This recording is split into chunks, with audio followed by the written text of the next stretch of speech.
Good morning, all. Good morning, ma'am. Good morning, everyone.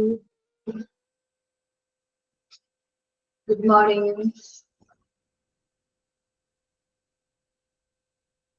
Last ക്ലാസ്സിൽ നമ്മൾ സെലക്ഷനെ കുറിച്ചിട്ടാണ് പറഞ്ഞത്.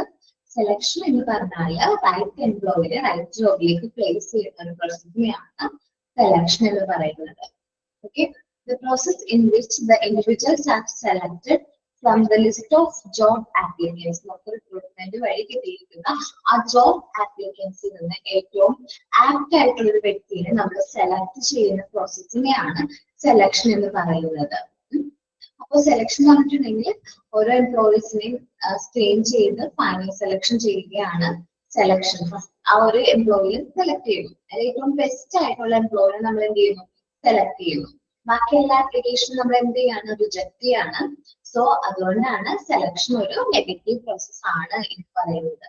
Selection is A negative process എന്ന് വെച്ചാൽ നമുക്ക് വേണ്ട ആപ്ലിക്കേഷനെ മാത്രം നമ്മൾ സെലക്ട് ചെയ്ത് ബാക്കിയുള്ള ആപ്ലിക്കേഷനൊക്കെ നമ്മൾ എന്ത് ചെയ്യും? റിജക്ട് ചെയ്യും. അൺസ്യൂട്ടബിൾ ആയിട്ടുള്ള ഇൻഡിവിജ്വൽസിനെ എല്ലാം നമ്മൾ എന്ത് ചെയ്യും? റിജക്ട് ചെയ്യുന്നത് കൊണ്ടാണ് സെലക്ഷൻ എന്താണ് ഒരു നെഗറ്റീവ് പ്രോസസ് ആണ് എന്ന് പറയുന്നത്.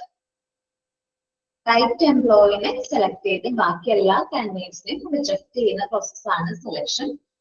നമുക്ക് എന്തെല്ലാമാണ് സെലക്ഷൻ ഒബ്ജക്റ്റീവ്സ് എന്നാണ് നോക്കാൻ പോകുന്നത്. Select suitable candidates.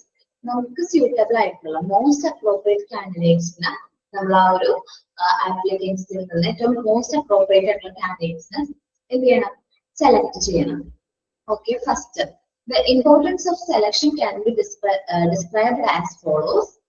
Select suitable candidates. First of all, നമ്മൾ എന്ത് ചെയ്യണം? suitable ആയിട്ടുള്ള കാൻഡിഡേറ്റ്സിനെ സെലക്ട് ചെയ്യണം. Selection process aims at choosing the most appropriate candidate who meet all the requirement of the position. നമ്മൾ ആ ഒരു വേക്കന്റ് ആയിട്ടുള്ള പൊസിഷന്റെ എല്ലാ റിക്വയർമെന്റും അനുസരിച്ച് ഏറ്റവും സ്യൂട്ടബിൾ ആയിട്ടുള്ള ഒരു കാൻഡിഡേറ്റിനെ ആയിരിക്കണം നമ്മൾ എന്ത് ചെയ്യേണ്ടത്? സെലക്ട് ചെയ്യേണ്ടത്.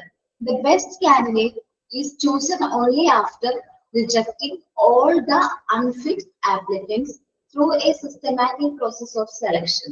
ഒരു systematic process of selectionലൂടെ മാത്രമാണ് നമുക്ക് ബെസ്റ്റ് കാൻഡിഡേറ്റ്സിനെ എന്ത് ചെയ്യാൻ പറ്റുള്ളൂ? സെലക്ട് ചെയ്യാനായിട്ട് പറ്റുള്ളൂ. സെലക്ട് ചെയ്യുമ്പോൾ ഓട്ടോമാറ്റിക്കലി നമ്മൾ അൺസ്യൂട്ടബിൾ ആയിട്ടുള്ള അൺഫിറ്റ് ആയിട്ടുള്ള കാൻഡിഡേറ്റ്സിനെ എന്ത് ചെയ്യേണ്ടതായിട്ട് വരും? റിജക്ട് ചെയ്യേണ്ടതായിട്ട് വരും. സെലക്ട് സ്യൂട്ടബിൾ കാൻഡിഡേറ്റ്സ് എന്ന് പറഞ്ഞാൽ നമുക്ക് തന്നിരിക്കുന്ന ആപ്ലിക്കൻസിൽ നിന്ന് ഏറ്റവും കോസ്റ്റ് അപ്രോപ്രിയേറ്റ് ആയിട്ടുള്ള ഏറ്റവും സ്യൂട്ടബിൾ ആയിട്ടുള്ള കാൻഡിഡേറ്റ്സിനെ സെലക്ട് ചെയ്യുകയാണ് നമുക്ക് ബെസ്റ്റ്. നമുക്ക് ഉള്ള ആപ്ലിക്കേഷനിൽ നിന്ന് ഏറ്റവും ബെസ്റ്റ് സെലക്ട് ചെയ്യണമെന്നുണ്ടെങ്കിൽ അൺഫിറ്റ് ആയിട്ടുള്ള ആപ്ലിക്കൻസ് ഒക്കെ എന്ത് ചെയ്യേണ്ടതായിട്ട് വരും? നമ്മൾ റിജക്ട് ചെയ്യുന്നതായിട്ട് വരും. ഓക്കെ, സെക്കൻഡ് പോയിന്റ് ആണ് വെരിഫൈ ദ ആപ്ലിക്കൻസ് കേപ്പബിലിറ്റി. നമ്മുടെ ആപ്ലിക്കന്റിന്റെ കപ്പാസിറ്റി കാര്യങ്ങൾ നമ്മൾ എന്ത് ചെയ്യണം? കഴിവും കാര്യങ്ങളൊക്കെ വെരിഫൈ ചെയ്യണം. Selection process helps to match job requirements. Selection process എങ്ങനെ ഹെൽപ്പ് ചെയ്യുന്നു? ജോബ് റിക്വയർമെന്റ്സ് മനസ്സിലാക്കാൻ. ഒരു ജോബ് ചെയ്യാനുള്ള റിക്വയർമെന്റ്സ് എന്തൊക്കെയാണ്, അതിനെന്തെല്ലാം ക്വാളിഫിക്കേഷൻസ് വേണം, എക്സ്പീരിയൻസ് വേണം എന്നതൊക്കെ നമ്മൾ മാച്ച് ചെയ്തിട്ട് വേണം സെലക്ട് ചെയ്യാൻ. വിത്ത് applicants through a systematic process of selection. നമുക്ക് ഒരു സിസ്റ്റമാറ്റിക് പ്രോസസ് ഓഫ് സെലക്ഷനിലൂടെ മാത്രമാണ് നമുക്ക് വേണ്ട ആപ്ലിക്കൻസിന് നമുക്ക് സെലക്ട് ചെയ്യാനായിട്ട് പറ്റുന്നത്. Then next ആണ് place the right candidates at the right job. സെലക്ഷന്റെ one of the main objective and important ആണ് റൈറ്റ് കാൻഡിഡേറ്റിനെ റൈറ്റ് ജോബിലേക്ക് പ്ലേസ് ചെയ്യുക. റൈറ്റ് ക്വാളിഫിക്കേഷനും എക്സ്പീരിയൻസും ഉള്ള കാൻഡിഡേറ്റ്സിനായിരിക്കും റൈറ്റ് ആയിട്ടുള്ള ജോബിലേക്ക് നമ്മൾ എന്ത് ചെയ്യാനായിട്ട്?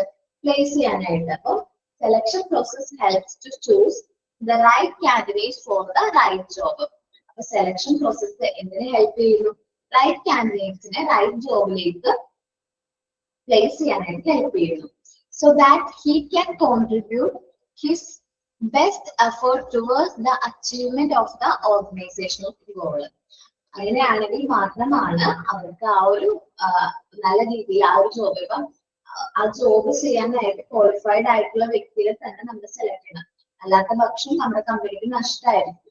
കാരണം ഒരു ജോബ് അറിയുന്ന ഒരു വ്യക്തി ചെയ്യുന്നത് പോലെ ആയിരിക്കില്ല അറിയാത്തൊരു വ്യക്തി ചെയ്യുന്നത്. അപ്പൊ അദ്ദേഹത്തിന് മിസ്റ്റേക്കും കാര്യങ്ങളൊക്കെ വരാനുള്ള ചാൻസ് കൂടുതലാണ്. സോ നമ്മൾ സെലക്ട് ചെയ്യുമ്പോഴും റൈറ്റ് കാൻഡിഡേറ്റ്സിനെ റൈറ്റ് ജോബിലേക്ക് സെലക്ട് ചെയ്യാനായിട്ട് നോക്കണം. അതേപോലെ തന്നെ അങ്ങനെയാണെങ്കിൽ മാത്രമാണ് അദ്ദേഹത്തിന് ബെസ്റ്റ് എഫേർട്സ് എടുത്ത് നമ്മുടെ ഓർഗനൈസേഷന്റെ ഗോൾ അച്ചീവ് ചെയ്യാനായിട്ട് പറ്റുള്ളൂ. The selection process helps to choose the right candidate for the right job so that he can contribute his best efforts towards the achievement of organizational goal by giving a standard performance as deserved. നമ്മൾ ഒരു standard performance കാഴ്ചവെക്കണമെന്നുണ്ടെങ്കിൽ ആ ഒരു എംപ്ലോയിക്ക് right ക്വാളിഫിക്കേഷനും അതേപോലെ തന്നെ right ക്വാളിഫിക്കേഷനും കാര്യങ്ങളും എന്താ പറയാ job റിക്വയർമെന്റും കാര്യങ്ങളൊക്കെ വേണം. എന്നാൽ മാത്രമാണ് അദ്ദേഹത്തിന് നമ്മൾ പ്രതീക്ഷിക്കുന്ന രീതിയിൽ പെർഫോം ചെയ്യാനായിട്ട് പറ്റുന്നത്. ഓക്കെ, ഒബ്ജക്റ്റീവ്സ് ഓഫ് സെലക്ഷൻ ആദ്യത്തെ 3 പോയിന്റ്സ് ആണ് പറഞ്ഞത്. സെലക്ട് സ്യൂട്ടബിൾ കാൻഡിഡേറ്റ്സ്, നമ്മുടെ ഓർഗനൈസേഷണൽ റിക്വയർമെന്റ്സിനനുസരിച്ച് സ്യൂട്ടബിൾ ആയിട്ടുള്ള കാൻഡിഡേറ്റ്സിനെ സെലക്ട് ചെയ്യാം. വെരിഫൈ ദ ആപ്ലിക്കൻസ് കേപ്പബിലിറ്റി, നമ്മുടെ സെലക്ഷൻ പ്രോസസ്സിൽ ആപ്ലിക്കൻസിന്റെ കേപ്പബിലിറ്റീസ് കാര്യങ്ങളും അല്ലെങ്കിൽ അവരുടെ ജോബിൽ കഴിവും നോളജും സ്കില്ലും കാര്യങ്ങളും നമ്മൾ വെരിഫൈ ചെയ്യണം. Place the right candidates at right job, നമ്മൾ റൈറ്റ് കാൻഡിഡേറ്റ്സിനെ റൈറ്റ് ജോബിലേക്ക് എന്ത് ചെയ്യണം, പ്ലേസ് ചെയ്യണം. 3 ആദ്യത്തെ 3 മെയിൻ ഒബ്ജക്റ്റീവ്സ് ഓഫ് സെലക്ഷൻ. ഒന്ന് റീഡ് ചെയ്തേ.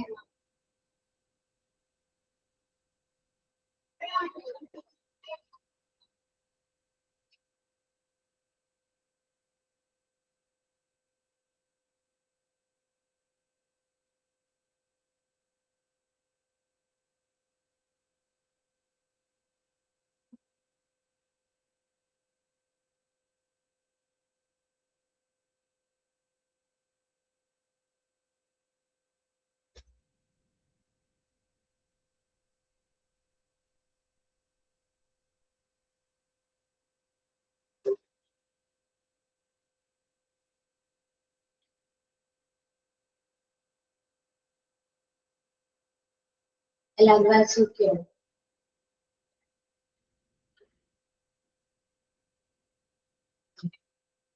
ഇനി ജനറേറ്റ് ഇൻഫർമേഷൻ അബൌട്ട് കാൻഡിഡേറ്റ്സ്. സെലക്ഷന്റെ മെയിൻ എയിം എന്ന് പറഞ്ഞിട്ടുണ്ടെങ്കിൽ ഇൻഫർമേഷൻ കാൻഡിഡേറ്റ്സിനെ കുറിച്ചിട്ടുള്ള ഇൻഫർമേഷൻസ് ജനറേറ്റ് ചെയ്യാം. എല്ലാ കാൻഡിഡേറ്റ്സിനെ കുറിച്ചിട്ടുള്ള ഇൻഫർമേഷൻ ജനറേറ്റ് ചെയ്യാം. നമുക്ക് കമ്പയർ ചെയ്യാൻ പറ്റും. കാൻഡിഡേറ്റ്സിന് ഇന്ന ക്വാളിഫിക്കേഷൻസ് ഉണ്ട്, ഇത്ര ജോബ് എക്സ്പീരിയൻസ് ഉണ്ട്. നമുക്ക് ഓരോ കാൻഡിഡേറ്റ്സിനെ കമ്പയർ ചെയ്ത് അതിൽ ഏറ്റവും ആപ്റ്റ് ആയിട്ടുള്ള കാൻഡിഡേറ്റ്സിനൊക്കെ എന്ത് ചെയ്യാൻ പറ്റും, സെലക്ട് ചെയ്യാനായിട്ട് പറ്റും. Selection also helps in extracting information regarding the candidates. അപ്പോൾ സെലക്ഷൻ നമ്മളെ ഹെൽപ്പ് ചെയ്യുന്നുണ്ട് ഇതിനു വേണ്ടിയിട്ട്. എക്സ്ട്രാക്ടിങ് ഇൻഫർമേഷൻസ്, ഓരോ കാൻഡിഡേറ്റ്സിനെ കുറിച്ചിട്ട് ഇൻഫർമേഷൻസ് എക്സ്ട്രാക്ട് ചെയ്യാനായിട്ട് ഹെൽപ്പ് ചെയ്യുന്നുണ്ട്.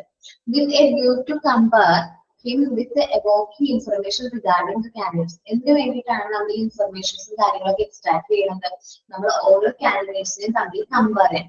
ഈ കാൻഡിഡേറ്റ്സിനേക്കാൾ കൂടുതൽ ഈ കാൻഡിഡേറ്റ്സിന് എന്താണ് ക്വാളിറ്റി ഉള്ളത്, അവർക്ക് ആ ജോബ് എത്ര നന്നായിട്ട് ചെയ്യാൻ പറ്റും എന്നുള്ള രീതിയിൽ കമ്പയർ ഒക്കെ ചെയ്തിട്ടാണ് നമ്മളൊരു സെലക്ഷൻ പ്രോസസ് കണ്ടക്ട് ചെയ്യുന്നത്. അതിൽ നല്ല കാൻഡിഡേറ്റ്സിനെ ആയിരിക്കും നമ്മൾ എന്ത് ചെയ്യുന്നത്, സെലക്ട് ചെയ്യുന്നത്. With a view to compare him with other candidates in order to reach a correct decision. Correct ആയിട്ട് ഒരു എംപ്ലോയിയെ സെലക്ട് ചെയ്യാൻ വേണ്ടിയിട്ട് നമ്മൾ ഈ കിട്ടുന്ന ഇൻഫർമേഷൻസ് എല്ലാം നമ്മൾ കമ്പയർ ചെയ്യും. കാൻഡിഡേറ്റ്സിനെ കുറിച്ചുള്ള ഇൻഫർമേഷൻസ് കാര്യങ്ങളും കാൻഡിഡേറ്റ്സിനെ തന്നെ കമ്പയർ ചെയ്തിട്ട് ഏറ്റവും നല്ല കാൻഡിഡേറ്റ്സ് ഏതാണ് എന്നുള്ളത് നോക്കിയിട്ടായിരിക്കും നമ്മൾ എന്ത് ചെയ്യുന്നത്, ഡിസിഷൻ എടുക്കുന്നത്. ഇനി സേഫ് പോസ്റ്റ് ആണ്. എസ്പെഷ്യലി ഞാൻ കാര്യം പറയട്ടെ, റിക്രൂട്ട്മെന്റ് ആൻഡ് സെലക്ഷൻ എന്ന് പറഞ്ഞിട്ട് നല്ല എക്സ്പെൻസീവ് ആയിട്ടുള്ള ഒരു പ്രോസസ്സാണ്. അത്യാവശ്യം ഫണ്ടും മണിയും ടൈമും കാര്യങ്ങളും ഒക്കെ വരുന്ന ഒരു എന്താണ് ഒരു പ്രോസസ്സാണ് ഇത്, റിക്രൂട്ട്മെന്റ് ആൻഡ് സെലക്ഷൻ. സോ ഇപ്പൊ നമ്മൾ റോങ് ആയിട്ട് ഒരു വ്യക്തിനെ സെലക്ട് ചെയ്ത് കഴിഞ്ഞാൽ ആ കമ്പനിയുടെ സെയിൽസിനെ അത് അഫക്ട് ചെയ്യും. അവർക്ക് നെഗറ്റീവ് നഷ്ടം വരാനുള്ള ചാൻസ് ഉണ്ട്. ഇത് കൂടാതെ നമുക്ക് ഈ കോസ്റ്റുകൾ, ഈ പറഞ്ഞ കോസ്റ്റുകൾ വീണ്ടും റിപ്പീറ്റ് വരും. റിക്രൂട്ട്മെന്റ് വരുന്ന ചെലവും സെലക്ഷന് വരുന്ന ചെലവും എന്ത് ചെയ്യാനുള്ള ചാൻസ് ഉണ്ട്, കൂടാനുള്ള ചാൻസ് ഉണ്ട്. അപ്പോൾ ഇവിടെ ഇമ്പോർട്ടൻസ് പറഞ്ഞിട്ടുണ്ടെങ്കിൽ നമ്മൾ പറയുന്ന സേഫ് കോസ്റ്റ് ആണ്. നമ്മൾ റൈറ്റ് ആയിട്ടുള്ള കാൻഡിഡേറ്റ്സിനെ ആണ് സെലക്ട് ചെയ്യണമെങ്കിൽ ഇത് ഇങ്ങനെ വരുന്ന കോസ്റ്റുകൾ നമുക്ക് ഒരു പരിധി വരെ എന്ത് ചെയ്യാൻ പറ്റും, കുറയ്ക്കാനായിട്ട് പറ്റും. Okay, the comparison between the right candidates and the job requirement is very crucial in order to enhance the employees' work performance. അപ്പോൾ നമ്മൾ റൈറ്റ് കാൻഡിഡേറ്റ്സിനെ കമ്പയർ ചെയ്ത് ജോബ് റിക്വയർമെന്റ്സ് നോക്കിയിട്ടാണ് നമ്മൾ അവരെ സെലക്ട് ചെയ്യണമെങ്കിൽ അവർ നല്ല രീതിയിൽ വർക്ക് പെർഫോം ചെയ്യും. Suppose any mismatch in this respect can result in high loss to the organization. നമുക്ക് എന്തെങ്കിലും മിസ്റ്റേക്ക് പറ്റി നമ്മൾ സെലക്ട് ചെയ്ത കാൻഡിഡേറ്റ്സ് അത്രയും കേപ്പബിൾ ആയിട്ടുള്ള ഒരു വ്യക്തി ആയിരുന്നില്ല, അങ്ങനെ വരുമ്പോൾ നമ്മുടെ കമ്പനിക്ക് എന്താണ് നഷ്ടം വരാനുള്ള ചാൻസ് ഉണ്ട്. It can be in terms of money, time, and any other factor such as cost of training, cost of operation, etc. Maybe നമുക്ക് നഷ്ടം എന്ന് പറയുന്നത് നമുക്ക് മണിയിൽ നമുക്ക് മെഷർ ചെയ്യാൻ പറ്റും. മേ ബി നമ്മുടെ കമ്പനിയുടെ ടൈം ആയിരിക്കും നഷ്ടപ്പെടുന്നത്, ചിലപ്പോൾ കോസ്റ്റ് ഓഫ് ട്രെയിനിങ്, അവർക്ക് വേണ്ടി എക്സ്ട്രാ കൊടുത്തിരിക്കുന്ന ട്രെയിനിങ് കോസ്റ്റ് ആയിരിക്കും, അല്ലെങ്കിൽ കോസ്റ്റ് ഓഫ് ഓപ്പറേറ്റിംഗ് കോസ്റ്റ് കൂടിയിട്ടുണ്ടാവും. അങ്ങനെയൊക്കെ നമുക്ക് നഷ്ടം വരാനുള്ള ചാൻസ് കൂടുതലാണ്. With the passage of time, the employee may lose the interest in the job. ഇപ്പൊ ഒരാള് റോങ് ആയിട്ടുള്ള വ്യക്തിനെയാണ് നമ്മൾ സെലക്ട് ചെയ്തിരിക്കുന്നതെങ്കിൽ ടൈം മാറുന്നതിനനുസരിച്ച് നമുക്ക് ആ വർക്ക് ചെയ്യുന്ന ജോബില് ഇൻട്രസ്റ്റ് പോകും. നമ്മൾ ഇൻട്രസ്റ്റ് പോയി കഴിഞ്ഞാൽ നമ്മൾ നിൽക്കില്ലല്ലോ, റിസൈൻ ചെയ്യും അല്ലെ? Even resign and as the result of dissatisfaction. അപ്പൊ നമ്മളെ കൊണ്ട് നമുക്ക് ഇൻട്രസ്റ്റ് ഇല്ലാത്തൊരു ജോബാണ് നമ്മൾ സെലക്ട് ചെയ്തിരിക്കുന്നത്. മേ ബി ആ സമയത്ത് നമുക്ക് ഫിനാൻഷ്യൽ നീഡ് കാരണമായിരിക്കും നമ്മൾ ആ ജോലിയിൽ എന്ത് ചെയ്തിരിക്കുന്നത്, ജോലിയിലേക്ക് റിക്വസ്റ്റ് കൊടുത്തതും നമ്മൾ സെലക്ട് ചെയ്യുന്നു. ബട്ട് നമുക്ക് ആ ഒരു ജോബിൽ ഇൻട്രസ്റ്റ് ഇല്ലെങ്കിൽ, ലോങ് റണ്ണിൽ നോക്കുകയാണെങ്കിൽ, ഭാവിയിലേക്ക് നോക്കുകയാണെങ്കിൽ നമ്മൾ എന്ത് ചെയ്യും, ആ ഒരു സാറ്റിസ്ഫാക്ഷൻ കൂടി വന്നിട്ട് നമ്മൾ ആ ഒരു ജോബ് റിസൈൻ ചെയ്യും. അങ്ങനെ നമുക്ക് വീണ്ടും ഈ ഓർഗനൈസേഷൻ സംബന്ധിച്ച് ഒരു എംപ്ലോയി റിസൈൻ ചെയ്യുമ്പോൾ നമുക്ക് വീണ്ടും ചെലവ് വരാണ്. വീണ്ടും ഈ സെലക്ഷൻ റിക്രൂട്ട്മെന്റ് കാര്യങ്ങളൊക്കെ കണ്ടക്ട് ചെയ്യണം. ട്രെയിനിങ് കോസ്റ്റും ഓപ്പറേറ്റിംഗ് കോസ്റ്റ് ഒക്കെ വീണ്ടും നമുക്ക് നമ്മുടെ കയ്യിൽ നിന്ന് വരും. അപ്പോ നമ്മള് മാക്സിമം നമ്മൾക്ക് ഫേവറബിൾ ആയിട്ടുള്ള ഒരു എംപ്ലോയിനെ തന്നെ സെലക്ട് ചെയ്യാനായിട്ട് ശ്രമിക്കണം. It is possible that a frustrated employee may pass on some negative and misrepresented news pertaining to the organization. നമ്മുടെ ഓർഗനൈസേഷൻ വർക്ക് ചെയ്ത് ഫ്രസ്ട്രേറ്റഡ് ആയിട്ടുള്ള എംപ്ലോയി ആണെങ്കിൽ നമ്മുടെ സ്ഥാപനത്തിനെ കുറിച്ചിട്ട് നെഗറ്റീവും മിസ്റെപ്രസെന്റ് ശരിക്കും ഉള്ള ന്യൂസ് ആയിരിക്കില്ല, എന്താ പറയാ, മിസ്റെപ്രസെന്റേറ്റീവ് ന്യൂസും കാര്യങ്ങളൊക്കെ അവര് പറയും. Which may result in numerous loss in long run. ഭാവിയില് എന്താണ് അത് നഷ്ടമായിട്ട് മാറുന്നുണ്ട്, ഗുഡ് വില്ലിനെയൊക്കെ അത് അഫക്ട് ചെയ്യും. Okay, hence continuation observation of fit between the candidate's ability and the job requirement is necessary for an effective selection procedure. ഒരു effective selection procedure conduct ചെയ്യുന്നുണ്ടെങ്കിൽ main ആയിട്ട് നമുക്ക് വേണ്ട ഒരു കാര്യമാണ് നമ്മുടെ കാൻഡിഡേറ്റ്സ് ആ ജോബ് ചെയ്യാൻ കേപ്പബിൾ ആണോ, ഏബിൾ ആണോ, അതേപോലെ തന്നെ ആ ജോബിന് അദ്ദേഹത്തിന് പൂർണ്ണ സമ്മതത്തോടെയാണ് നമ്മൾ സ്ഥാപനത്തിലേക്ക് ജോയിൻ ചെയ്യുന്നത് എന്ന് നമ്മൾ ശ്രദ്ധിക്കണം. അപ്പൊ ഫുൾ സാറ്റിസ്ഫൈഡ് ആയിട്ടാണ് വരുന്നത്, അദ്ദേഹത്തിന് വർക്കിനെ കുറിച്ച് നല്ല ധാരണയുണ്ടെങ്കിൽ അല്ലെങ്കിൽ നമ്മുടെ സ്ഥാപനത്തിൽ തന്നെ നിലനിൽക്കും. സപ്പോസ് ഇൻട്രസ്റ്റ് കുറവാണെങ്കിൽ മേ ബി ക്വിറ്റ് ചെയ്യാനുള്ള ചാൻസ് കൂടുതലാണ്. നമ്മുടെ സ്ഥാപനം വിട്ട് മറ്റൊരു സ്ഥാപനത്തിലേക്ക് പോകാനുള്ള ചാൻസ് കൂടുതലാണ്. അങ്ങനെ വരുമ്പോൾ കമ്പനിക്ക് നഷ്ടം വരുന്നത് എങ്ങനെയാന്ന് വെച്ചാല് അവർക്ക് ടൈം നഷ്ടപ്പെടുന്നുണ്ട്, മണി നഷ്ടപ്പെടുന്നുണ്ട്, ട്രെയിനിങ് കോസ്റ്റ്, അങ്ങനെ ഒരുപാട് എക്സ്പെൻസും കാര്യങ്ങളും ഈ ഒരു വ്യക്തി ക്വിറ്റ് ചെയ്യുന്നതിന്റെ ഭാഗമായിട്ട് കമ്പനിക്ക് വരും. Generate information about candidates and save cost എന്ന് രീതിയിൽ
ക്ലിയർ ആണോ? Topic objectives of selection clear ആണോ?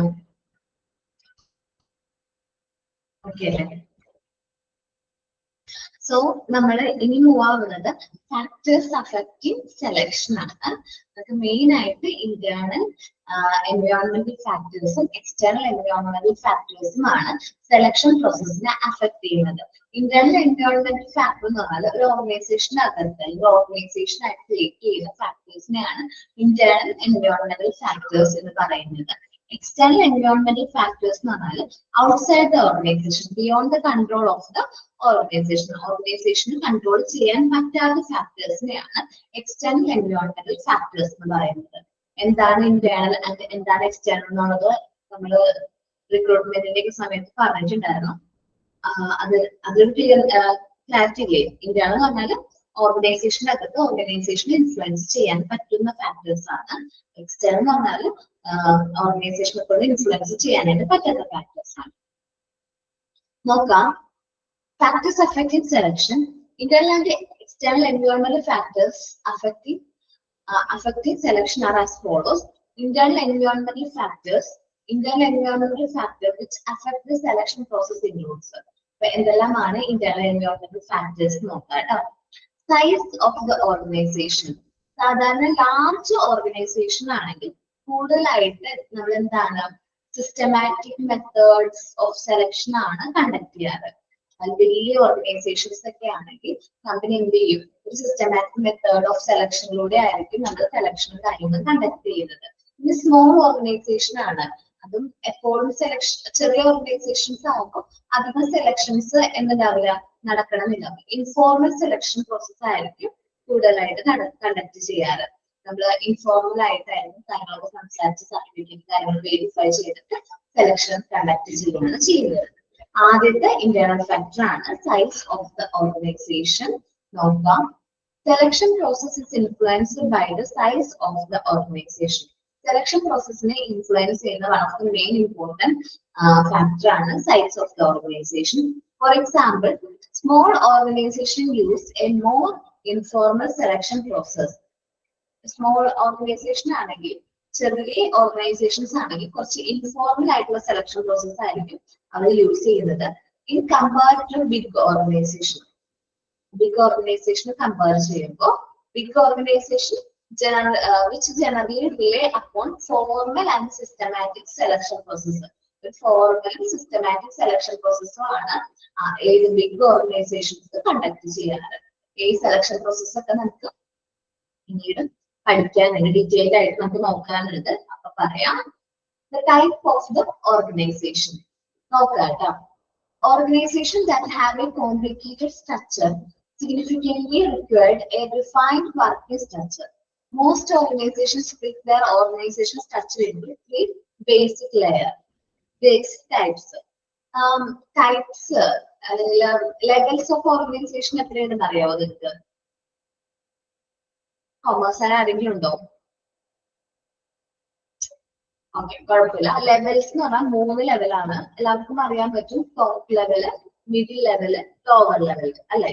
Top level, middle level, lower level. ഈ ലെവൽസിന്റെ ബേസിലാണ് നമ്മൾ ഓർഗനൈസേഷൻ എന്ത് ചെയ്തിരിക്കുന്നത്? ഡിവൈഡ് ചെയ്തിരിക്കുന്നത്. One type of line structure where specific duties are said to be performed from top to bottom. നമ്മൾ ഈ ടോപ്പ് ലെവൽ മുതൽ ബോട്ടം ലെവൽ വരെ ഏതെല്ലാം ജോലി ആരെല്ലാം ചെയ്യണം എന്ന് നമ്മൾ എന്ത് ചെയ്തിട്ടുണ്ട്? പെർഫോം ചെയ്യേണ്ടതാണ് എന്ന് നോട്ട് ചെയ്തിട്ടുണ്ട്. In line and task structure, duties are defined by staff and line. That is, with the staff department support the line managers. അപ്പോൾ ഫസ്റ്റ് ടോപ്പ് ലെവൽ ആണ്. ടോപ്പ് ലെവൽ ആണ് ഈ ഡ്യൂട്ടീസും കാര്യങ്ങളും ചെയ്തിരിക്കുന്നത്, ഇംപ്ലിമെന്റ് ചെയ്തിരിക്കുന്നത്. അത് ആരെ അസൈൻ ചെയ്തിരിക്കുന്നു? ഡിപ്പാർട്ട്മെന്റ് മാനേജേഴ്സിന് അസൈൻ ചെയ്തിരിക്കുന്നു. ഡിപ്പാർട്ട്മെന്റ് മാനേജേഴ്സ് ലൈൻ മാനേജേഴ്സിന്റെ സപ്പോർട്ടോട് കൂടി എന്ത് ചെയ്യുന്നു? ഈ ഓരോ ഡ്യൂട്ടീസും കാര്യങ്ങളും നടപ്പിലാക്കുകയാണ് ചെയ്യുന്നത്. A departmental organization structure function with the help of department. Departmental organization structure ഒരു ഡിപ്പാർട്ട്മെന്റിന്റെ ഹെൽപ്പോട് കൂടി ആയിരിക്കും ഫംഗ്ഷൻ ചെയ്യുന്നത്. ഈ ഡിപ്പാർട്ട്മെന്റ് എന്ന് പറയുമ്പോൾ ഒരു സ്ഥാപനത്തിന്റെ, ഒരു ഓർഗനൈസേഷന്റെ purchase department, sales department, accounts and finance department, human resource department, അങ്ങനെ പല ഡിപ്പാർട്ട്മെന്റ് നമ്മൾ എന്ത് ചെയ്തിട്ടുണ്ട്? പല ഡിപ്പാർട്ട്മെന്റ് ആയിട്ട് ഡിവൈഡ് ചെയ്തിട്ടുണ്ട്. Okay, with people specialised in human resource, marketing, engineering and finance. അപ്പോൾ ഡിപ്പാർട്ട്മെന്റ് എക്സാമ്പിൾസ് ആണ് human resource department, marketing department, engineering department, finance department. The selection process varies with the type of the organization structure. നമ്മുടെ organisation structure അനുസരിച്ച് selection process മാറിക്കൊണ്ടിരിക്കും. ശരിക്കും പറഞ്ഞാൽ ഇപ്പൊ marketing ഡിപ്പാർട്ട്മെന്റിലേക്ക് select ചെയ്ത രീതിയിലായിരിക്കില്ല finance ഡിപ്പാർട്ട്മെന്റിലേക്ക് select ചെയ്തത്. നമുക്ക് മാർക്കറ്റിംഗിലേക്ക് ഫീൽഡ് വർക്കേഴ്സിന് വേണമെങ്കിൽ നമുക്ക് ഫ്രഷേഴ്സിനെ സെലക്ട് ചെയ്യാം, അവർക്ക് വേണ്ട ട്രെയിനിങ്ങും കാര്യങ്ങളും കൊടുത്താൽ മതി. പക്ഷെ ഫിനാൻസ് ഡിപ്പാർട്ട്മെന്റിലേക്ക് അക്കൗണ്ട്സിനെയോ ജൂനിയർ അക്കൗണ്ടന്റിനെ വേണമെന്നുണ്ടെങ്കിൽ എക്സ്പീരിയൻസ്ഡ് ആയിട്ടുള്ള വ്യക്തിയെ മാത്രമേ എന്ത് ചെയ്യാൻ പറ്റുള്ളൂ, സെലക്ട് ചെയ്യാൻ പറ്റുള്ളൂ. അവരെ എക്സ്പീരിയൻസ്ഡ് ആയിട്ട് വ്യക്തിയാണോ എന്ന് അറിയാൻ വേണ്ടി നമ്മൾ കറക്റ്റ് ആയിട്ട് സെലക്ഷൻ പ്രൊസീജിയർ കാര്യങ്ങളും കണ്ടക്ട് ചെയ്യേണ്ടതായിട്ട് വരും. എന്നാൽ മാത്രമേ നമുക്ക് സെലക്ഷൻ പ്രോപ്പർ ആയിട്ട് കണ്ടക്ട് ചെയ്യാനായിട്ട് പറ്റുള്ളൂ. അപ്പൊ ടൈപ്പ് ഓഫ് ദ ഓർഗനൈസേഷൻ വളരെ ഇമ്പോർട്ടന്റ് ആണ്. ഒരു ഓർഗനൈസേഷന്റെ ഡിപ്പാർട്ട്മെന്റ്സുകൾ എങ്ങനെയാണ്, അവരുടെ ലെവൽസ് എങ്ങനെയാണ് ഡിവൈഡ് ചെയ്തിരിക്കുന്നത്, ഇതെല്ലാം അനുസരിച്ചിട്ടാണ് നമ്മൾ സെലക്ഷൻ പ്രോസസ്സ് കണ്ടക്ട് ചെയ്യുന്നത്. അത് ഞാൻ പറഞ്ഞു സൈസ് ഓഫ് ദ ഓർഗനൈസേഷൻ ആണ്. സ്മോൾ ഓർഗനൈസേഷൻ ആണെങ്കിൽ ഇൻഫോർമൽ സെലക്ഷൻ ആയിരിക്കും. ബിഗ് ഓർഗനൈസേഷൻ ആണെങ്കിൽ ഫോർമൽ ആൻഡ് സിസ്റ്റമാറ്റിക് സെലക്ഷൻ ആയിരിക്കും. ടൈപ്പ് ഓഫ് ദ ഓർഗനൈസേഷനിൽ നമ്മുടെ ഓർഗനൈസേഷൻ സ്ട്രക്ചർ കുറച്ച് കോംപ്ലിക്കേറ്റഡ് ആണ്. Top level, middle level, lower level എന്നാണ്. ഇതിൽ മിഡിൽ ലെവൽസിലാണ് ഡിപ്പാർട്ട്മെന്റ് ഹെഡ്സ് വരുന്നത്. Department managers and line managers വരുന്നത് മിഡിൽ ലെവൽസിലാണ്. അപ്പോൾ മിഡിൽ ലെവലിൽ നമ്മളുടെ ഡിപ്പാർട്ട്മെന്റിലേക്ക് വേണ്ട സ്റ്റാഫിനെയും കാര്യങ്ങളൊക്കെ സെലക്ട് ചെയ്യാനായിട്ട് ഏറ്റവും ആപ്റ്റ് ആയിട്ടുള്ള വ്യക്തി എന്ന് പറഞ്ഞാൽ ഡിപ്പാർട്ട്മെന്റിലെ ഹെഡ്സ് തന്നെയായിരിക്കും. സോ ഓരോ ഡിപ്പാർട്ട്മെന്റിന്റെയും ഹെഡ്സ് ആയിരിക്കും അതാത് ഡിപ്പാർട്ട്മെന്റിലേക്കുള്ള സ്റ്റാഫുകളെ സെലക്ട് ചെയ്യാൻ ഏറ്റവും ആപ്റ്റ് ആയിട്ടുള്ളത്. അപ്പൊ അത് ഓരോ ഡിപ്പാർട്ട്മെന്റ് അനുസരിച്ച് എന്ത് ചെയ്തിരിക്കും, വേരി ചെയ്യും. അക്കൗണ്ട്സ് ഡിപ്പാർട്ട്മെന്റിലേക്ക് വേണ്ട പോലെ ആയിരിക്കില്ല മാർക്കറ്റിംഗ് ഡിപ്പാർട്ട്മെന്റിലേക്ക് വേണ്ട സ്റ്റാഫുകൾ. നമുക്ക് അറ്റ് എ ടൈം സെലക്ട് ചെയ്യാനായിട്ട് പറ്റണമെന്നില്ല. 2 പോയിന്റ് എന്ന രീതിയിൽ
എല്ലാവരും റീഡ് ചെയ്തോ?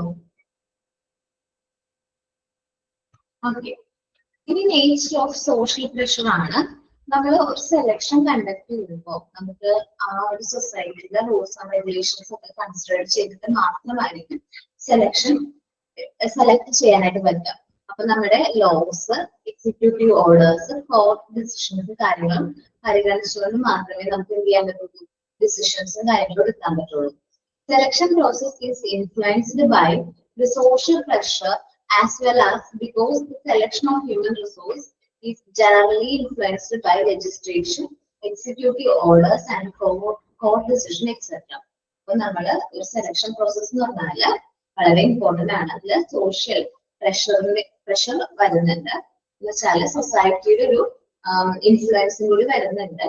ഒരു സെലക്ഷൻ എന്ന് പറഞ്ഞാൽ ഹ്യൂമൻ റിസോഴ്സിനെ സെലക്ട് ചെയ്യുക എന്നതാണ്. ഇത് എന്തിനെ ഇൻഫ്ലുവൻസ് ചെയ്യുന്നത്? നമ്മുടെ ലോസിനെ, എക്സിക്യൂട്ടീവ് ഓർഡേഴ്സ്, കോർട്ട് ഡിസിഷൻസിനെയൊക്കെ ഇൻഫ്ലുവൻസ് ചെയ്യുന്നുണ്ട്. സപ്പോസ് ഞാനൊരു എക്സാമ്പിൾ പറയുകയാണെങ്കിൽ നമ്മൾ PSC റിക്രൂട്ട്മെന്റിന്റെ കാര്യമാണെന്ന് വിചാരിക്കുക. അതിൽ കോർട്ടിന്റെ ഡിസിഷൻസും കാര്യങ്ങളും എന്ത് ചെയ്യുന്നത്, PSC റിക്രൂട്ട്മെന്റിന്റെ കാര്യങ്ങളും ഇൻഫ്ലുവൻസ് ചെയ്യാറുണ്ട്. കോർട്ട് ഓർഡർ ഇറക്കി, കോർട്ട് സ്റ്റേ ചെയ്തു, പിന്നെ പ്ലേസ്മെന്റ് കോർട്ട് സ്റ്റേ ചെയ്തു, ക്വാളിഫിക്കേഷൻ കാര്യങ്ങൾ നോക്കിയിട്ടല്ല പ്ലേസ്മെന്റ് വന്നത്. അങ്ങനെ നമ്മൾ കോർട്ടിന്റെ ഡിസിഷൻസും കൂടി നോക്കിയിട്ട് വേണം സെലക്ഷൻസും കാര്യങ്ങളും കണ്ടക്ട് ചെയ്യാൻ.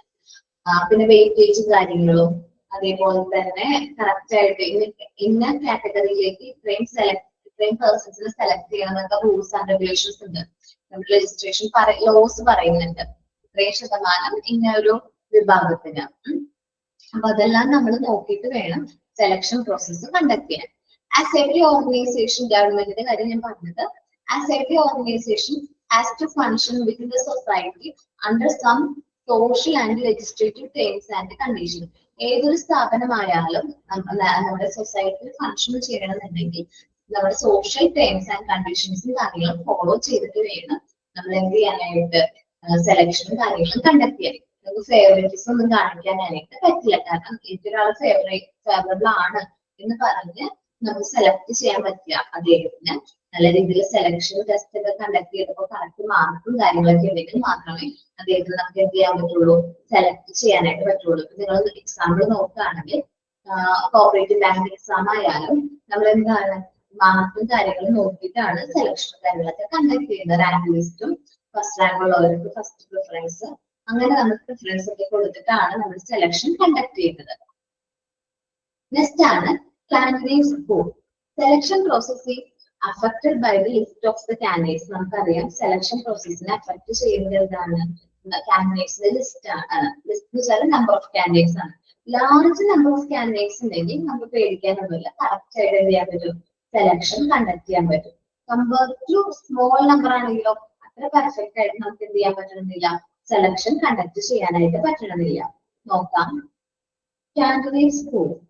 Selection process is affected by list of applicants. Selection പ്രോസസ്സിനെ അഫക്ട് ചെയ്യുന്നത് ആപ്ലിക്കൻസിന്റെ ലിസ്റ്റ് ആണ്.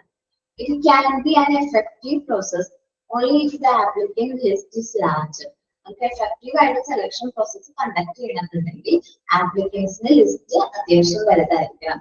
And consist of competent applicant for a specific job position. നമ്മൾ എന്താണ് ഒരു സ്പെസിഫിക് ജോബ് പൊസിഷനിലേക്ക് നല്ല കോമ്പറ്റന്റ് ആയിട്ടുള്ള ആപ്ലിക്കന്റും ആകണം. എന്നാൽ മാത്രമേ നമ്മൾ എന്ത് ചെയ്യുള്ളൂ, സെലക്ട് ചെയ്യുള്ളൂ. The number of applicants selected for a specific position when compared with the total number of applicants given the selection ratio. Just ഒരു എക്സാമ്പിൾ ഞാൻ പറയാം. നമ്മൾ PSC എക്സാം ഒക്കെ എഴുതുമ്പോൾ LD ക്ലർക്കിന്റെ എക്സാം വരും അല്ലെ.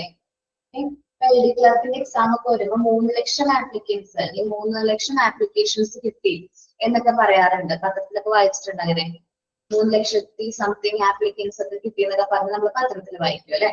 അങ്ങനെ നമുക്ക് ന്യൂസ് കാണാം.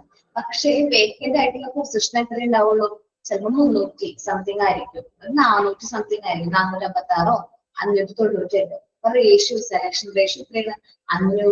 നമുക്ക് വേണ്ടത് 598 ഈസ്റ്റു എത്രയുണ്ട് നമ്മുടെ കയ്യിൽ ആപ്ലിക്കൻസ്, 3 ലക്ഷം ആപ്ലിക്കൻസ് ഉണ്ട്. സോ അതിൽ നിന്ന് ബെസ്റ്റ് ആപ്ലിക്കൻസിനെ ആയിരിക്കും നമ്മൾ എന്ത് ചെയ്യുന്നത്, സെലക്ട് ചെയ്യുന്നത്. അപ്പൊ അങ്ങനെ ആ ഒരു കമ്പാരിസൺ, ആ ഒരു ആപ്ലിക്കൻസിന് നമ്പറും നമുക്ക് വേക്കന്റ് ആയിട്ടുള്ള പൊസിഷനും വെച്ചിട്ടുള്ള ആ ഒരു കമ്പാരിസണ് നമ്മൾ പറയുന്ന റേഷ്യോ ആണ് എന്ത്, സെലക്ഷൻ റേഷ്യോ എന്ന് പറയും. ഓക്കെ. നെക്സ്റ്റ് ആണ് speed of decision making.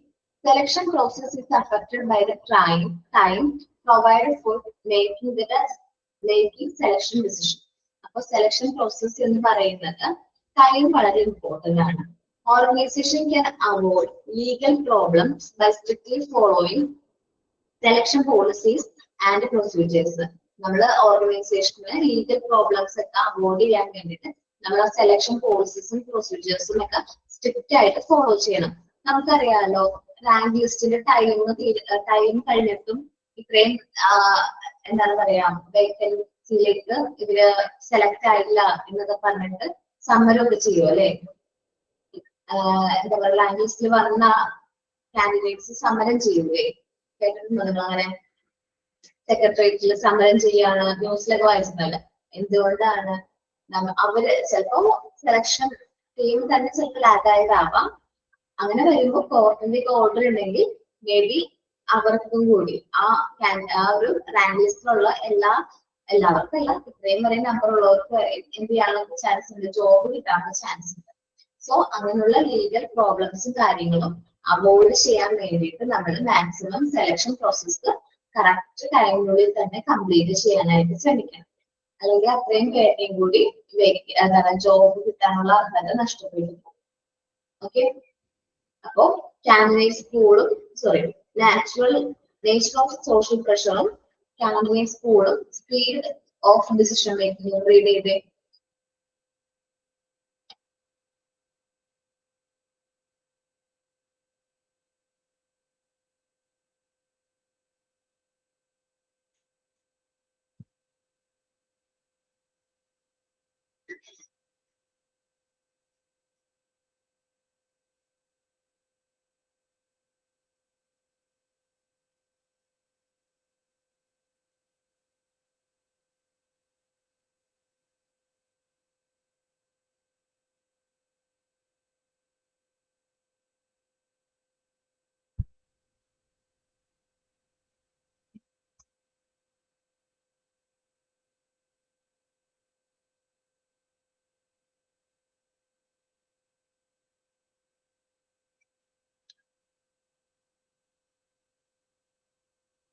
Okay, അപ്പൊ നമ്മൾ പറഞ്ഞത് എക്സ്റ്റേണൽ എൻവയോൺമെന്റൽ factors that affect the selection process ആണ്. ഫസ്റ്റ് പറഞ്ഞു സൈസ് ഓഫ് ദ ഓർഗനൈസേഷൻ പറഞ്ഞു, പിന്നെ ടൈപ്പ് ഓഫ് ദ ഓർഗനൈസേഷൻ സ്ട്രക്ചറിന്റെ ടൈപ്പ് പറഞ്ഞു, പിന്നെ നേച്ചർ ഓഫ് സോഷ്യൽ പ്രഷർ പറഞ്ഞു, കാൻഡിഡേറ്റ്സ് പൂൾ നമ്പർ ഓഫ് ആപ്ലിക്കൻസിന്റെ ആണ് കിട്ടുന്നത്, അതനുസരിച്ച് സെലക്ഷനെ അത് ഇൻഫ്ലുവൻസ് ചെയ്യുന്നുണ്ട്, സ്പീഡ് ഓഫ് ഡിസിഷൻ മേക്കിങ്ങും സെലക്ഷനെ ഇൻഫ്ലുവൻസ് ചെയ്യുന്നുണ്ട്. ഇനി നമ്മൾ നോക്കാൻ പോകുന്നത് എക്സ്റ്റേണൽ എൻവയോൺമെന്റൽ ഫാക്ടേഴ്സ് ആണ്.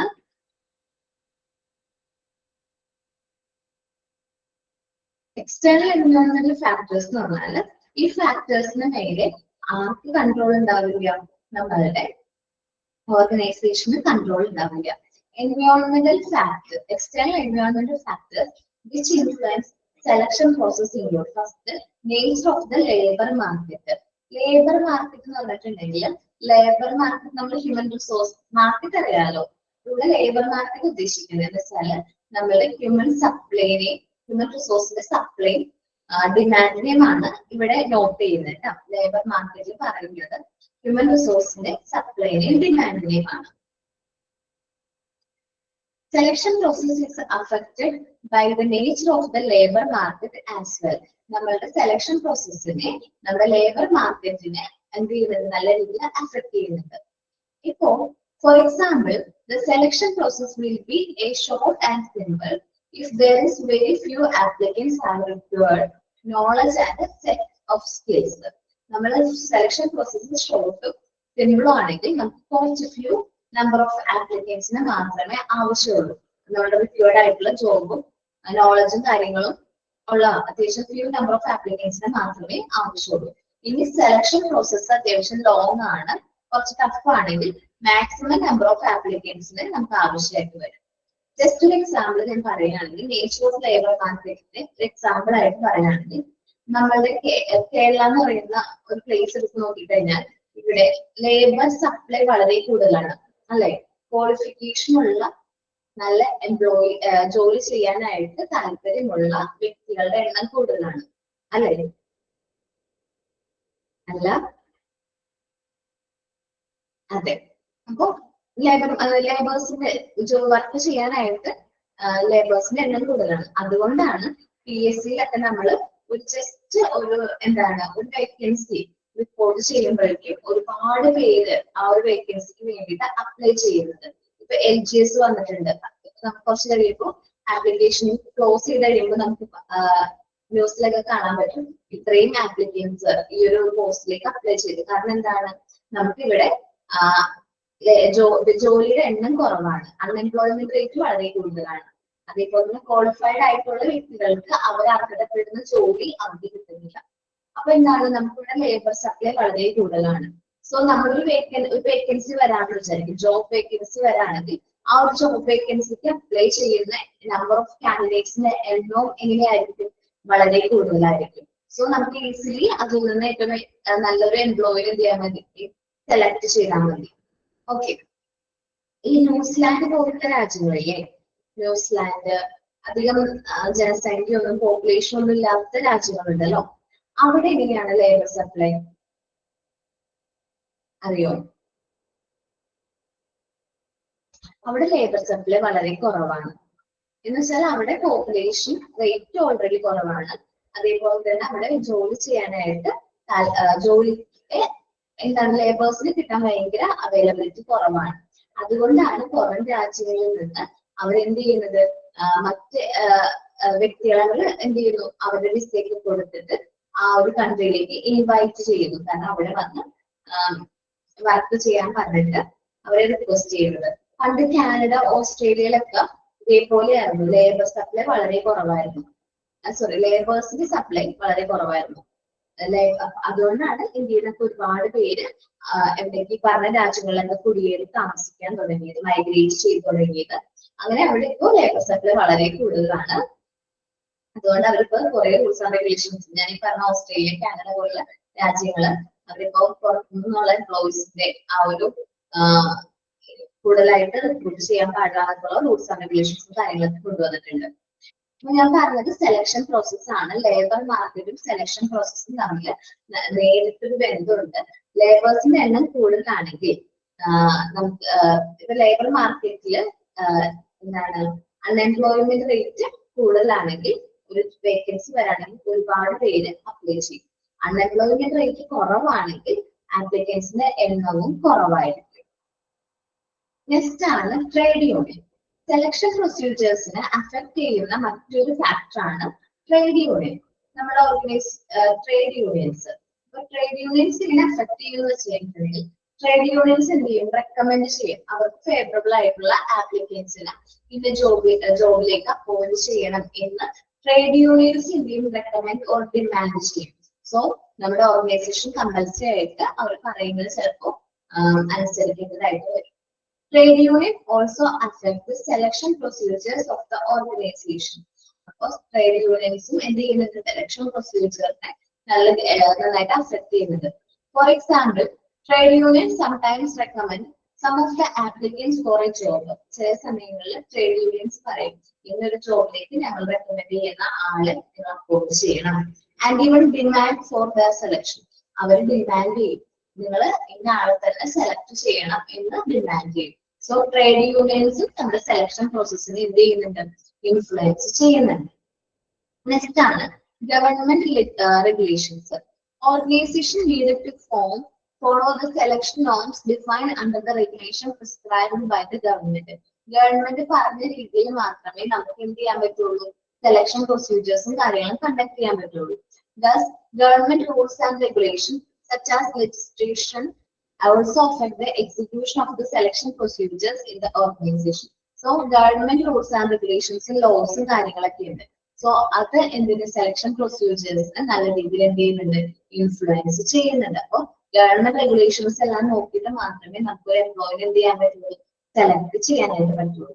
അപ്പൊ നമ്മൾ ലാസ്റ്റ് നോക്കിയത് എക്സ്റ്റേണൽ എൻവയോൺമെന്റൽ ഫാക്ടേഴ്സ് ആണ്. എക്സ്റ്റേണൽ എൻവയോൺമെന്റൽ ഫാക്ടേഴ്സ് എന്ന് പറയുന്നത് നമ്മുടെ ഓർഗനൈസേഷൻ കൺട്രോൾ ചെയ്യാൻ പറ്റാത്ത ഫാക്ടേഴ്സിനെ, beyond the control of the organisation ആണ് എക്സ്റ്റേണൽ എൻവയോൺമെന്റൽ ഫാക്ടേഴ്സ് പറയുന്നത്. First one is labour market.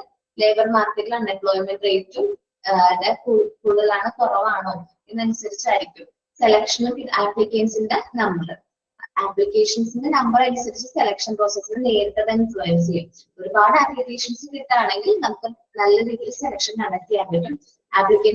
ആപ്ലിക്കേഷൻസിന്റെ എണ്ണം കുറവാണെങ്കിൽ പെർഫെക്റ്റ് ആയിരിക്കില്ല നമുക്ക് സെലക്ഷൻ പ്രോസസ് എന്ന് പറയുന്നത്. ദെൻ ട്രേഡ് യൂണിയൻസ് ആണ്. Trade unions also affect the selection process of an organisation. ഒരു ഓർഗനൈസേഷന്റെ സെലക്ഷൻ പ്രോസസ്സിനെ അഫക്ട് ചെയ്യുന്ന one of the main important factor ആണ് ഇത് trade unions. May be trade unions recommend ചെയ്യും, സം ആപ്ലിക്കൻസിനെ അവർ റെക്കമെൻഡ് ചെയ്യും, അതേപോലെ തന്നെ ഡിമാൻഡ് ചെയ്യും അദ്ദേഹത്തെ തന്നെ നിങ്ങളെ അപ്പോയിന്റ് ചെയ്യാൻ പാടുള്ളൂ എന്ന് ട്രേഡ് യൂണിയൻസ് പറയും. അതനുസരിച്ച് മാത്രമേ ചിലപ്പോൾ നമുക്ക് സെലക്ഷൻ കണ്ടക്ട് ചെയ്യാൻ പറ്റുള്ളൂ. ദെൻ ആണ് ഗവൺമെന്റ് റെഗുലേഷൻ. ഗവൺമെന്റ് കുറച്ച് റൂൾസ് ആൻഡ് റെഗുലേഷൻസും കാര്യങ്ങളും എന്ത് ചെയ്തിട്ടുണ്ട്, ഇംപ്ലിമെന്റ് ചെയ്തിട്ടുണ്ട് സെലക്ഷൻ ആയിട്ട് റിലേറ്റ് ചെയ്യുന്ന. ഈ റൂൾസ് ആൻഡ് റെഗുലേഷൻസ് അനുസരിച്ച് മാത്രമേ നമുക്ക് എന്ത് ചെയ്യാൻ പറ്റുള്ളൂ, സെലക്ഷൻ പ്രോസസ്സ് കണ്ടക്ട് ചെയ്യാനായിട്ട് പറ്റുള്ളൂ. ഒന്ന് എക്സ്റ്റേണൽ എൻവയോൺമെന്റൽ ഫാക്ടേഴ്സ് എന്നുള്ള ഇടയിൽ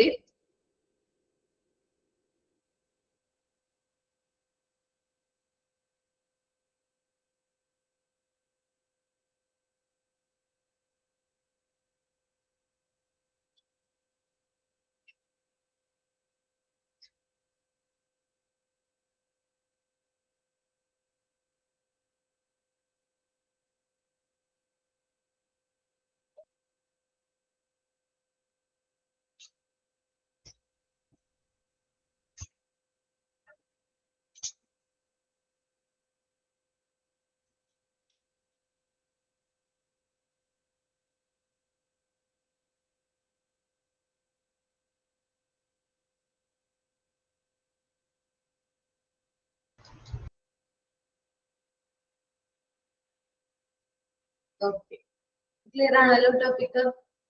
ഇനി അടുത്തെടുക്കാൻ പോകുന്ന ടോപ്പിക് കുറച്ച് കൺഫ്യൂസിങ് ആവുന്ന ടൈപ്പ് ടോപ്പിക് ആണ്. നിങ്ങൾക്ക് മനസ്സിലാവുകയാണെങ്കിൽ അത് നല്ലത്. ഇനി ഒരുപാട് അതിൽ കോൺസെൻട്രേറ്റ് ചെയ്യേണ്ട. ഇനി എടുക്കാൻ പോകുന്ന ടോപ്പിക് ഇത്തിരി ടഫാണ്, പറഞ്ഞു തരാം. ക്ലിയർ ആയില്ലെങ്കിൽ ഒന്നുകൂടി പറഞ്ഞു തരാം കേട്ടോ. ശ്രദ്ധിക്കാം. ഔട്ട്കം ഓഫ് സെലക്ഷൻ ഡിസിഷൻ ആണ്. Outcome of selection decision. Selection decision നമുക്ക് commonly 4 type of selection decisions ആണ് ഉള്ളത്. ഫസ്റ്റ് ട്രൂ പോസിറ്റീവ് ആണ്. True positive, true negative, false positive error and false negative error. അങ്ങനെ 4 സെലക്ഷൻ ഡിസിഷൻസ് ആണ് നമുക്ക് selection ആയിട്ട് relate ചെയ്ത് വരുന്നത്. ട്രൂ പോസിറ്റീവ് എന്ന് പറയുന്നത് ഹൈ ഹിറ്റ് ആണ്. ശരിക്കും കറക്റ്റ് ആയിട്ടുള്ള ഡിസിഷൻ ആണ് ഏത്? ട്രൂ പോസിറ്റീവ് എന്ന് പറയുന്നത്. സെലക്ഷന്റെ കാര്യത്തിലായാലും അവിടെ എന്താ പറയുക, സക്സസിന്റെ കാര്യത്തിലായാലും അവിടെ എംപ്ലോയിയുടെ സക്സസിന്റെ കാര്യത്തിലായാലും നമുക്ക് നല്ല രീതിയിൽ പ്രെഡിക്റ്റ് ചെയ്യാം, കറക്റ്റ് ആയിരിക്കും എന്ന് വിചാരിക്കാം, നല്ല രീതിയിൽ അവർ പെർഫോം ചെയ്യും. ട്രൂ പോസിറ്റീവ് ഡിസിഷൻ എന്ന് പറയുന്നത്. നെക്സ്റ്റ് ആണ് നെഗറ്റീവ്. ട്രൂ നെഗറ്റീവ് ഡിസിഷൻ ആണ് ലോ ഹിറ്റ് ഡിസിഷൻ എന്നും കൂടി പറയും. ലോ ഹിറ്റ് ഡിസിഷനും കറക്റ്റ് ആണ്. മേ ബി നമ്മൾ സ്ഥാപനം വിചാരിക്കും ആ ഒരു എംപ്ലോയി ജോലി ചെയ്യാനായിട്ട് കേപ്പബിൾ അല്ല എന്ന് വിചാരിച്ച് നമ്മൾ എന്ത് ചെയ്യും? റിജക്ട് ചെയ്യും. പക്ഷെ ആ ഒരു എംപ്ലോയിക്ക് ആ ഒരു ജോബ് ചെയ്യാനുള്ള എല്ലാ ക്വാളിറ്റീസും ഉണ്ടാവും. അതാണ് ട്രൂ നെഗറ്റീവ് ഡിസിഷൻ എന്ന് പറയുന്നത്. ദെൻ ഫോൾസ് പോസിറ്റീവ് എറർ എന്ന് പറയുന്നത് ഫോൾസ് പോസിറ്റീവ് എറർ അതൊരു റോങ് ഡിസിഷൻ ആണ്. സെലക്ട് ചെയ്തിട്ടുണ്ടാവും, നമ്മളൊരു കാൻഡിഡേറ്റ്സിനെ സെലക്ട് ചെയ്തിട്ടുണ്ടാവും. മേ ബി അദ്ദേഹം ഫെയിൽ ആവും, കാരണം അദ്ദേഹത്തിന് നമ്മൾ പറയുന്ന ജോലി കറക്റ്റ് ആയിട്ട് ചെയ്യാനായിട്ട് പറ്റും. നമ്മൾ വിചാരിക്കും അദ്ദേഹം ഓക്കെ ആണ് എന്നൊക്കെ വിചാരിച്ച് പോസിറ്റീവ്, നമ്മുടെ കമ്പനിയുടെ ഭാഗത്ത് നിന്ന് ചിലപ്പോൾ പോസിറ്റീവ് ആയിട്ടായിരിക്കും തോന്നുന്നത്. അദ്ദേഹത്തിന്റെ പെർഫോമൻസും കാര്യങ്ങളൊക്കെ കാണുമ്പോൾ നമ്മൾ എന്ത് വിചാരിക്കും? അദ്ദേഹം നല്ല രീതിയിൽ പെർഫോം ചെയ്യും എന്ന് വിചാരിച്ച് നമ്മൾ സെലക്ട് ചെയ്യും. ബട്ട് അദ്ദേഹം ഭാവിയിൽ ഫെയിൽ ആവാനുള്ള ചാൻസ് കൂടുതലാണ്. നെക്സ്റ്റ് ആണ് ഫോൾ നെഗറ്റീവ് എറർ എന്ന് പറയുന്നത്. ഇതും ഒരു റോങ് ഡിസിഷൻ തന്നെ ആയിരിക്കും. റോങ് ഡിസിഷൻ തന്നെ ആയിരിക്കും. മേ ബി നമ്മൾ അവരെ റിജക്ട് ചെയ്തു, ഓർഗനൈസേഷൻ എന്ത് ചെയ്തു? റിജക്ട് ചെയ്ത്. Would have succeed. May be അദ്ദേഹത്തിന് സക്സീഡ് ചെയ്യാനായിട്ട് ചെയ്യാനുള്ള ചാൻസ് കൂടുതലായിരിക്കും. ഓക്കെ, ഞാൻ ഈ പറയുന്നത് സെലക്ഷൻ ഡിസിഷൻസ് ആണ്. നമുക്ക് 4 രീതിയിൽ സെലക്ഷൻ ഡിസിഷൻസ് പറയാനായിട്ട് പറ്റും.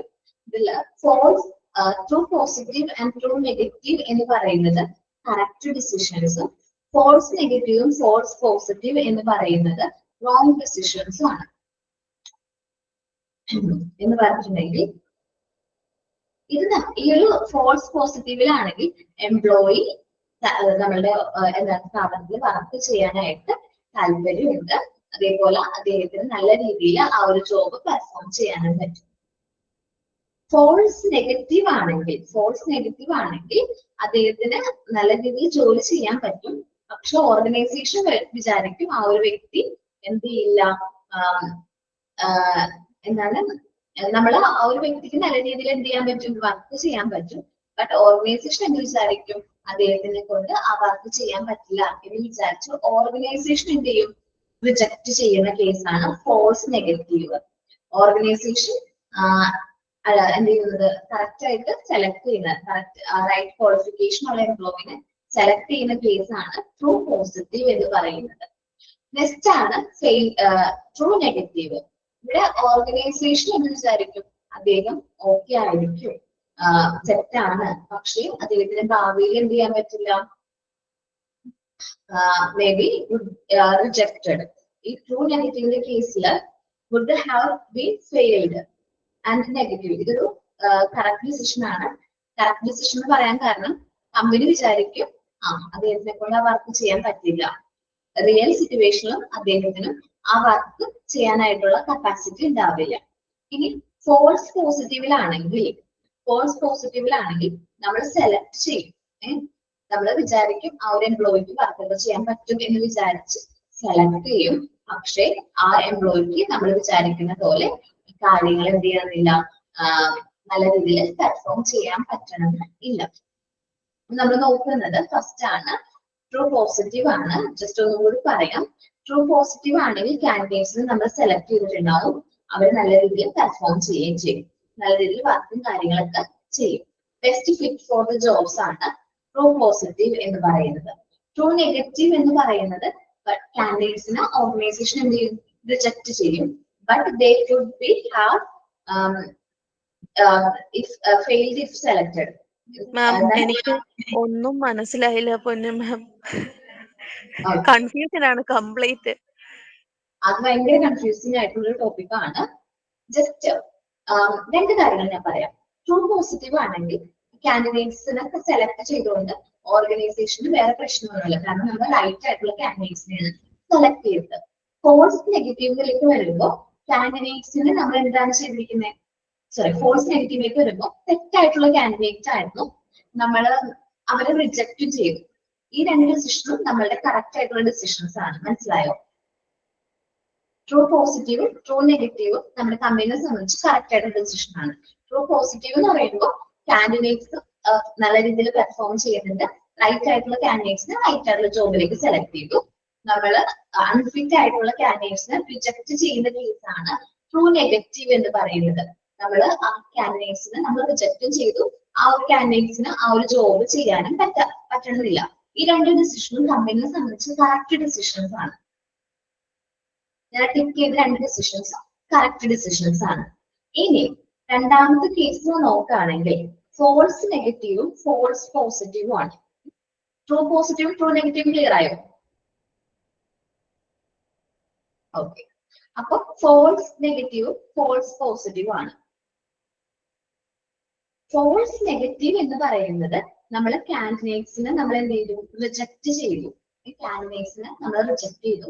പക്ഷെ ആ കാൻഡിഡേറ്റ്സിനെ സക്സീഡ് ചെയ്യാനായിട്ട് പറ്റുമായിരുന്നു.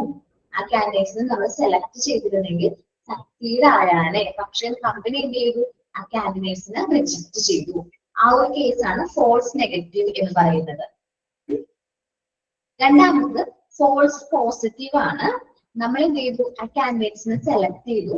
പക്ഷെ അദ്ദേഹത്തിന് നമ്മുടെ ബിസിനസ്സിൽ സക്സീഡ് ചെയ്യാൻ പറ്റില്ല. നല്ല രീതിയിൽ നമ്മൾ കൊടുത്ത ടാസ്കും കാര്യങ്ങളൊക്കെ ഫെയിൽ ആയി പോയി. ഫെയിൽഡ് ആയി എന്ന് വെച്ചാൽ നമുക്ക് വീണ്ടും ഒരുപാട് ചെലവും കാര്യങ്ങളൊക്കെ ഈ ഫോൾസ് പോസിറ്റീവ് കാരണം വരും. അപ്പോൾ രണ്ടാമത്തെ രണ്ട് ഡിസിഷൻ ഞാൻ പറഞ്ഞത് ഫോൾസ് നെഗറ്റീവും ഫോൾസ് പോസിറ്റീവും ആണ്. ഫോൾസ് നെഗറ്റീവ് എന്ന് പറഞ്ഞാൽ കമ്പനി എന്ത് ചെയ്തു, കാൻഡിഡേറ്റ്സിനെ റിജക്ട് ചെയ്തു. പക്ഷെ ആ റിജക്ട് ചെയ്ത് ചിലപ്പോൾ സെലക്ഷന്റെ മാർക്കും കാര്യങ്ങളൊക്കെ നോക്കിയിട്ടായിരിക്കും നമ്മൾ എന്ത് ചെയ്തിരിക്കുന്നത്, ആ ഒരു വ്യക്തിനെ റിജക്ട് ചെയ്തിരിക്കുന്നത്. എല്ലാവർക്കും ഈ തിയററ്റിക്കൽ നോളജ് ഉണ്ടാവണമെന്നില്ല. ചിലപ്പോൾ തിയററ്റിക്കൽ നോളജ് ഉള്ള ഒരു വ്യക്തിക്ക് നല്ല രീതിയിൽ പെർഫോം ചെയ്യാനുണ്ടാവില്ല. ഒരു എക്സാമ്പിൾ പറയുകയാണെങ്കിൽ നല്ല നമ്മുടെ തിയററ്റിക്കൽ നോളജ് കൂടുതലുള്ള ഒരു വ്യക്തിയാണെന്ന് വിചാരിക്കും. ഭയങ്കരമായിട്ട് തിയറിയും കാര്യങ്ങളിലൊക്കെ നല്ല എക്സ്പീരിയൻസ് ഒക്കെ ആയിട്ടുള്ള ഒരു വ്യക്തിയാണ്. എക്സാം ഒക്കെ എഴുതി നല്ല സ്കോർ കിട്ടിയിട്ടുണ്ട്, മാർക്ക് സ്കോർ ചെയ്തിട്ടുണ്ട്. ബട്ട് എന്താണ്, പ്രാക്ടിക്കൽ നോളജ് കുറവാണ്. നമ്മൾ ആ മാർക്ക് നോക്കിയിട്ട് ആ ഒരു വ്യക്തിയെ സെലക്ട് ചെയ്യുകയാണെങ്കിൽ അത് ഫോൾസ് പോസിറ്റീവ് ആണ്. എന്ന് വെച്ചാൽ നമ്മൾ സെലക്ട് ചെയ്തു, പക്ഷേ അദ്ദേഹത്തിന് ആ വർക്ക് കറക്റ്റ് ആയിട്ട് ചെയ്യാൻ പറ്റണമെന്നില്ല. നെക്സ്റ്റ് ആണ് ഫോൾസ് നെഗറ്റീവിന്റെ കേസ് ആണെങ്കിൽ നമ്മൾ മാർക്ക് നോക്കി അദ്ദേഹത്തിനെ റിജക്ട് ചെയ്തു. പക്ഷെ അദ്ദേഹത്തിന് ടെക്നിക്കൽ സ്കിൽ നന്നായിട്ടുണ്ടായിരുന്നു. ആ വർക്ക് ചെയ്യാനുള്ള ടെക്നിക്കൽ സ്കിൽ അദ്ദേഹത്തിന് നന്നായിട്ടുണ്ടായിരുന്നു. ക്ലിയർ ആണോ ടോപ്പിക്? മറന്നു പോവുകയും ശ്രദ്ധിക്കണം കേട്ടോ. ഞാനൊന്ന് റീഡ് ചെയ്യട്ടെ. 1 minute. The true positive and true negative decisions are correct decisions. നമ്മൾ പറയുകയാണെങ്കിൽ ട്രൂ പോസിറ്റീവും ട്രൂ നെഗറ്റീവ് ഡിസിഷൻസും എങ്ങനെയാണ്, കറക്റ്റ് ഡിസിഷൻസ് ആണ്. കമ്പനി എടുത്ത തീരുമാനങ്ങൾ കറക്റ്റ് ആണ്. ഒന്ന് സെലക്ട് ചെയ്യണം എന്നെടുത്ത തീരുമാനം, ഒന്ന് ആ കാൻഡിഡേറ്റ്സിന് ക്വാളിഫിക്കേഷൻ ഇല്ല എന്ന് പറഞ്ഞ് സെലക്ട് ചെയ്യണ്ട എന്നെടുത്ത രണ്ട് തീരുമാനവും കറക്റ്റ് ആണ്. Whereas the rest of 2 decisions are selection errors. ബാക്കി രണ്ട് ഡിസിഷൻസും നമുക്ക് പറ്റിപ്പോയ മിസ്റ്റേക്കുകളാണ്. കാരണം ഒരു കാൻഡിഡേറ്റ്സിന് ജോലി ചെയ്യാൻ പറ്റും എന്ന് വിചാരിച്ച് നമ്മൾ സെലക്ട് ചെയ്തു, പക്ഷെ അദ്ദേഹത്തിന് ചെയ്യാൻ പറ്റണമെന്നില്ല. ഒരാൾക്ക് ചെയ്യാൻ പറ്റില്ല എന്ന് വിചാരിച്ച് നമ്മൾ റിജക്ട് ചെയ്തു, പക്ഷെ അദ്ദേഹത്തിന് ആ ടെക്നിക്കൽ സ്കിൽസും കാര്യങ്ങളും ഉണ്ടായിരുന്നു. നമ്മൾ ജസ്റ്റ് മാർക്ക് നോക്കി മാത്രമാണ് അവിടെ സെലക്ട് ചെയ്തത്. The candidate chosen was the best fit for the job and performed and succeeded as expected, indicated by true positive high hit. എന്ന് വെച്ചാല് ട്രൂ പോസിറ്റീവ് കേസ് ആണെങ്കിൽ നമ്മൾ സെലക്ട് ചെയ്ത കാൻഡിഡേറ്റ്സ് കറക്റ്റ് ഫിറ്റ് ആണ് ആ ജോബിൽ ചെയ്യാനായിട്ട്. ജോബ് ചെയ്യാൻ ഏറ്റവും ഫിറ്റ് ആയിട്ടുള്ള ഒരു കാൻഡിഡേറ്റ്സിനെയാണ് നമ്മൾ എന്ത് ചെയ്തത്, സെലക്ട് ചെയ്തിരിക്കുന്നത്. അവർ സെലക്ട് ചെയ്തുകൊണ്ട് അവർ നല്ല രീതിയിൽ തന്നെ ആ ജോബും കാര്യങ്ങളൊക്കെ നല്ല രീതിയിൽ തന്നെ പെർഫോം ചെയ്യും. ഇനി ട്രൂ നെഗറ്റീവ് ആണെങ്കിൽ the rejection of the candidates based on the assumption that he or she will fail in future.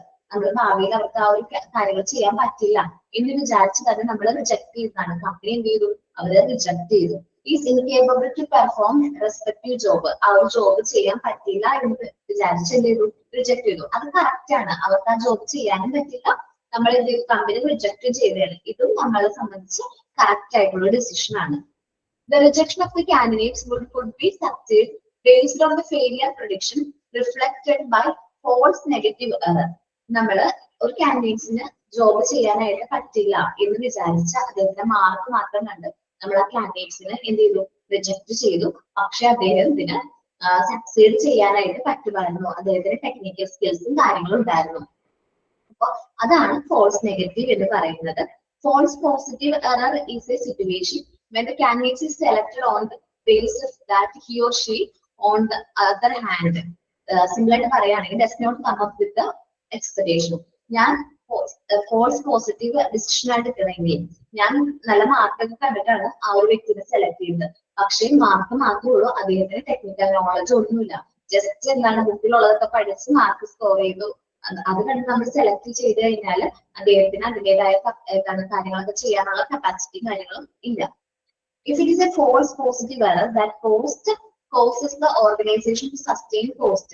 ഒരു പോസ്റ്റ് നമ്മളൊരാളെ സെലക്ട് ചെയ്തു, അദ്ദേഹത്തിന് ആ ഒരു ജോബ് ചെയ്യാനായിട്ട് കഴിവില്ലെങ്കിൽ നമുക്ക് കമ്പനിക്ക് ഒരുപാട് ചെലവും കാര്യങ്ങളും വരും. ഇൻക്ലൂഡിങ് എന്തെല്ലാം കോസ്റ്റാ വരുന്നതെന്ന് വെച്ചാൽ this cost include hiring cost, നമുക്ക് ആ ഒരു വ്യക്തിനെ ഹയർ ചെയ്യാനായിട്ട് ചെലവ് വരുന്നു. ട്രെയിനിങ് കോസ്റ്റ്, അവർക്ക് വേണ്ട ട്രെയിനിങ്ങും കാര്യങ്ങളും കൊടുക്കാനുള്ള കോസ്റ്റ് വരുന്നു.